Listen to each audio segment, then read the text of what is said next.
All right, we're at the completion of our diagnostic process where we are determining that the root collar was 12 inches buried too deeply. Now, one of the things that we did that I do not want you to do when we first started out and we didn't know any better is we would tell the people in advance that we're going to do the root pruning once we expose the collar.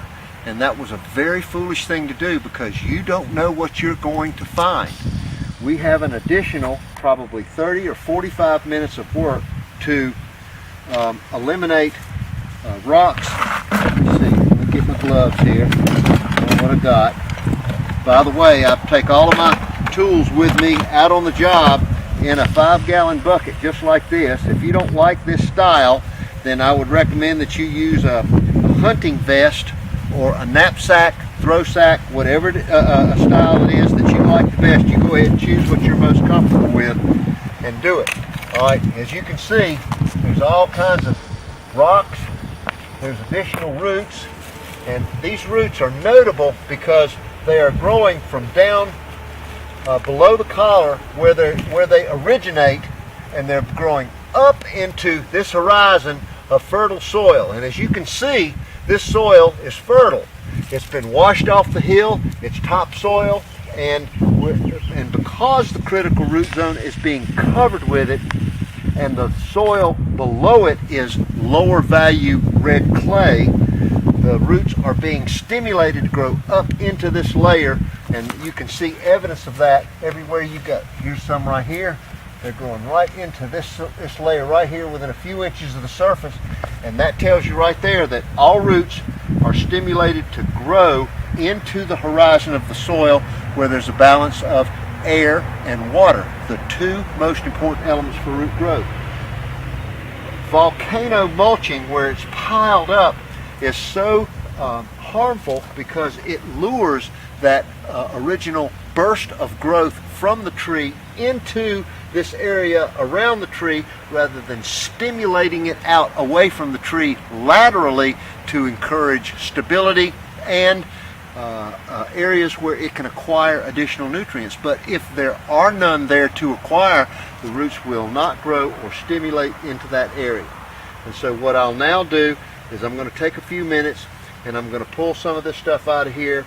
I'm going to make sure that the anchors, which are symmetrically positioned around the tree, are solid, and then if it is, the homeowner has given us authorization and the money in the budget to go ahead and radially trench and decompact the critical root zone, biostimulate, put topsoil down, inoculate, and give him a price on pruning as well. So let me get to this, and then we'll come back to it in just a minute and we'll take a look at it one more time. This is wasted energy that the tree has had to put out. This almost looks like a wire.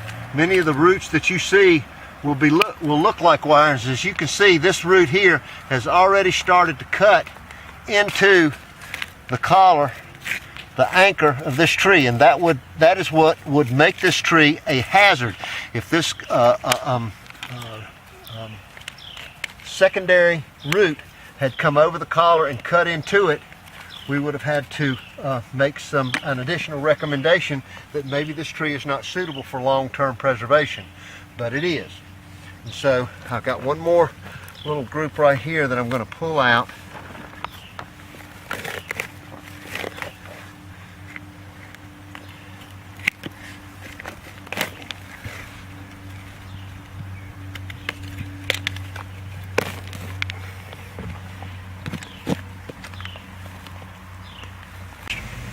And there's a lot that's been said about girdling roots. And since we are in the business of root collar excavations as our mainstay tree protection action, we find this all the time. And this is a classic case of what happens when you take dirt and pile it up over the collar of a tree, and it allows and invites the roots to grow along and strangle other roots. You'll see this is an anchor root here that has grown around this competing white oak tree here and has hugged it so hard that it has in fact buckled up part of what looks to be maybe one of its anchor roots, that it squeezed gradually, and all of this was under dirt until we excavated it. And at this point there's no need to cut this loose and do any radical surgery, because the solution would probably cause more problems than the condition itself. It looks like the anchor is still intact. It's still anchored here. It's still anchored here. There is another really good example of what I'm talking about. If you'll look right over here, you'll see where this root has started to cut into this anchor. And if you look further down, I'm going to go cross over in front of you just a little bit. You'll see right here where this root right here has already cut into this anchor and has practically buried itself. And this would be indicative of a prune that would be necessary. Cut it right here, cut this one right here, and then just let the anchors assume their natural growth pattern, hopefully, because once again, anchors don't do anything but hold the tree up. And since this tree is right here at the entrance to this home and the driveway, we want to be sure that all the trees that ornament this particular part of the property, this part of their designed ecosystem, are safe and sound and can resist extreme weather events. And so girdling roots, while being a major problem, are not necessarily something that you need to go in and start whacking roots loose without consideration for the long-term health of the tree, because we want to save these trees. The owners have told us these trees are important to them, and we'd like to keep them. And so you can see, getting the dirt away, exposing the areas, cutting the roots that are buried into the anchors will solve the problems and will give the owners a chance to look at, visually inspect, and make a risk evaluation on their own, because it's their tree, their designed ecosystem, and the rules they make equal the savings they take, which means that they may or may not want to take this down and replace it. We've been working on this tree for a few years, and as you can see, we've had to pull the mulch back several times from when the landscapers come in and put it back in. And here is an anchor root that has turned, and it's not cutting in yet. There's one that will potentially have to prune away at some point, but once this dries out, we'll come back on a return visit. This part of the anchor is into the ground, and this part goes out away from it, and it looks like we've gotten to this just in time to save any stress on this part of the tree where this root's cut into it. We're going to cut it out. It'll be gone. Perfect example of how we can intervene with a visual inspection, a root collar excavation, and some very focused root pruning. We have completed our root collar excavation, and the original purpose that the owner had in mind was for us to deliver to him an opinion that these trees would either survive and thrive or need to be removed, and would, if they were going to survive and thrive, would they cease to be a danger or a fall danger of falling and hitting the building that he expects to put on this site. And we have determined that all of the anchors are intact. They are here. They are unobstructed. They are still covered and smothered by what we have determined to be, it looks like about that much of cover soil, fill soil on top of the critical root zone. And so what we're going to do is recommend to him that he do an aeration and a decompaction.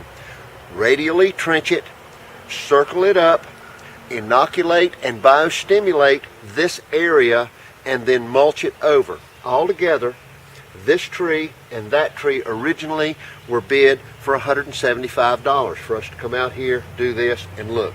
But when you include the root pruning And when you include the radial trenching, the biostimulation, the inoculation, and the mulching, which he will supply, we don't have to supply it, we have a total of $650 for these 2 trees.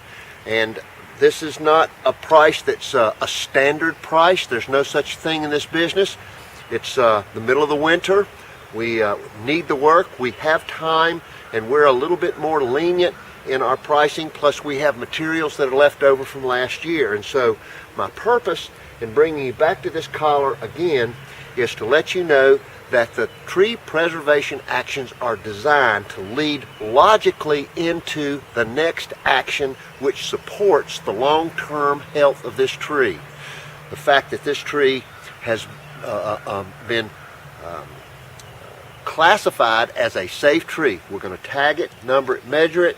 We're going to put it on a survey that this owner can refer to. And we have encouraged him. He is currently considering a number of other trees on this property. There's 6 large deciduous hardwood trees, big white oaks, and some other trees that he wants us to work on, and we've bid those all together at another $800–900. And if he finds that money in the budget, he'll probably call us back very soon if he is convinced that what we're doing is good, and will protect him and safeguard him. And the point I want to make to you is, if you're questioned at any point as to whether or not you are covered by research and development, you can safely say that the American National Standards Institute covers you completely. And I'm going to go over this again in a little bit more detail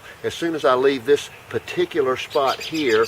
But I want you to know that the 10 parts of the American National Standards Institute, ANSI, and the A300 committees that represent all of the industry groups that would represent our interest, give us support for everything that we're doing. We're not doing research and development. We're not guessing. This is supported by long-term research. These committees were set up, and the 10 parts of ANSI were set up in 1991 and 92.